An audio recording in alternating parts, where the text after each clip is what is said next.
Part 3, Marvin of the Great North Woods. And then Marvin heard a deep, low growl. At the edge of the lake, a shower of snow fell from a pine. A grizzly bear? Marvin gripped his ski poles. A grizzly awake in the winter! What would he do if a bear came after him? Where could he hide?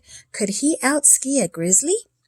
Marvin began to tremble, but he knew he must remain very still. Very still. Maybe, Marvin thought desperately, the grizzly would think he was a small tree growing in the middle of a lake. He tried very hard to look like a tree, but concentrating on being a tree was difficult because Marvin kept thinking of the bundle on the platform, his mother, his father, his 2 big sisters, his 2 little sisters. He belonged in Duluth with them, not in the middle of the Great North Woods with the grizzly. The hot tears streaming down his cheeks turned cold, then froze. When another tree showered snow, Marvin, startled, shot out across the lake. As he reached the shore, a huge shadow slid from behind the trees. The breath froze in Marvin's throat. In the thick purple shadows, he saw a blue twinkle. "Ah, Marvin!" Jean-Louis held a glistening axe in one hand. He looked taller than ever. "I mark the tree for cutting next season."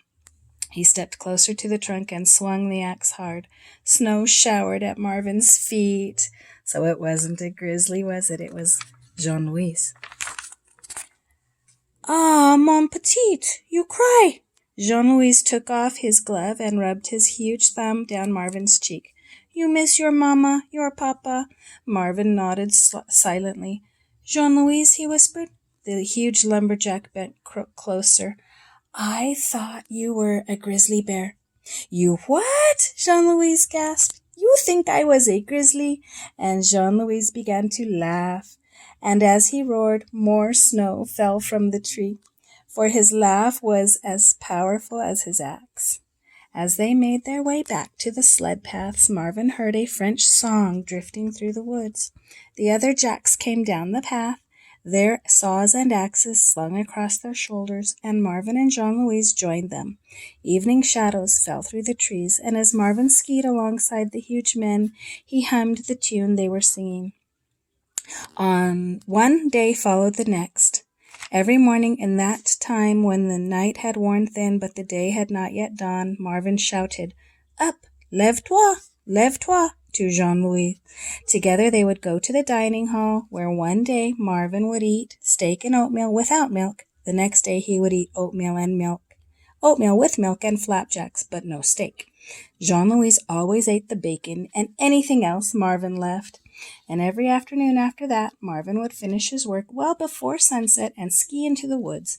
Although the worry that his family might catch the terrible sickness nagged at him constantly, when he was in the woods, his fears grew dim in the silence and shadows of the winter forest, and every day he would fall in beside Jean-Louis as the Jacks returned to camp, and he would hum the French songs that Jean-Louis told him were about a beautiful woman in the far, far north, or a lonely bear in its den, or a lovely maiden named Go With Clouds. At night, after supper was done, Marvin learned the lumberjacks' songs and how to play their games, the ones he could manage, like axe throwing. A Jack would heave an axe from 30 paces at the tail end of a log. For Marvin, they moved the mark up to 10 feet. The Jacks challenged each other to barrel lifting and bucksaw contests, but Marvin was too small for those.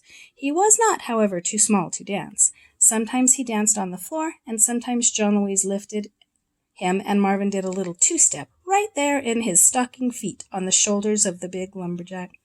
In April, 4 months after Marvin had arrived at the camp, the snow began to melt. Mr. Murray said to Marvin, "I promised your parents I'd send you back while there was still enough snow for you to ski on. Every day it grows warmer. You better go before you have to swim out of here. I'll send your parents a letter to say you're coming home, but I don't know what I'll do for a bookkeeper." So it was planned that Marvin would leave on the last day of the month. When that day came, he went to the bunkhouse to find Jean-Louis. Ah, Marven! Jean-Louis tasted Marvin's name as he had the first time he had ever said it, as if it were the most delicious French pastry in the world. I have something for you, mon petit. He got up and opened the chest at the end of his bed. You are a woodsman now, he said, and handed Marven a brand new axe. The axe was sharp and glistening. The handle glistened like dark honey. Merci, Jean-Louis. Merci beaucoup, Marven whispered. Jean-Louis went with Marven all the way to the train station. When the snow ran out on the banks of a muddy creek near the depot, he turned to Marven, grinned widely, and said, Up, up, lève-toi, to Marven. Lève-toi, Marven. The giant of a man swung the small boy onto his shoulders, skis and all, and carried him across to the opposite bank. As the train pulled away, Marven waved at Jean-Louis through the window, which had become foggy with his breath. Au revoir, he muttered. Au revoir, Jean-Louis, he murmured.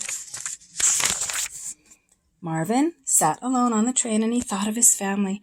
Who would be waiting for him at the station? He felt the edges of his new axe. It was so sharp, so bright, but it was only good for cutting wood. What good could it do against the terrible flu that had sent him away? With each mile, the land slid out from under its snowy cover. When the train finally pulled into the station in Duluth, Marven pressed his face against the window, the glass fogging as he searched the crowd on the platform.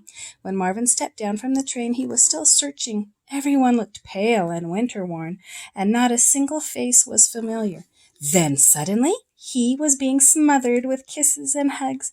His little sisters were grabbing him around his waist. His big sisters were kissing his ears. And then all of them tumbled into Mama and Papa's arms, and they were one big hugging bundle. There they are.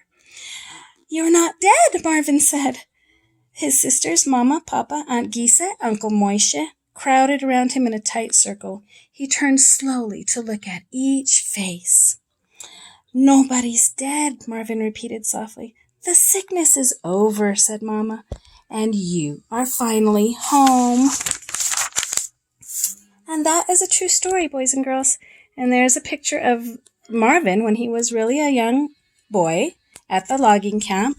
He had to get away from the city, to get away from the germs, and here he is. He grew to be a very old man, and he even skied when he was an older man right there.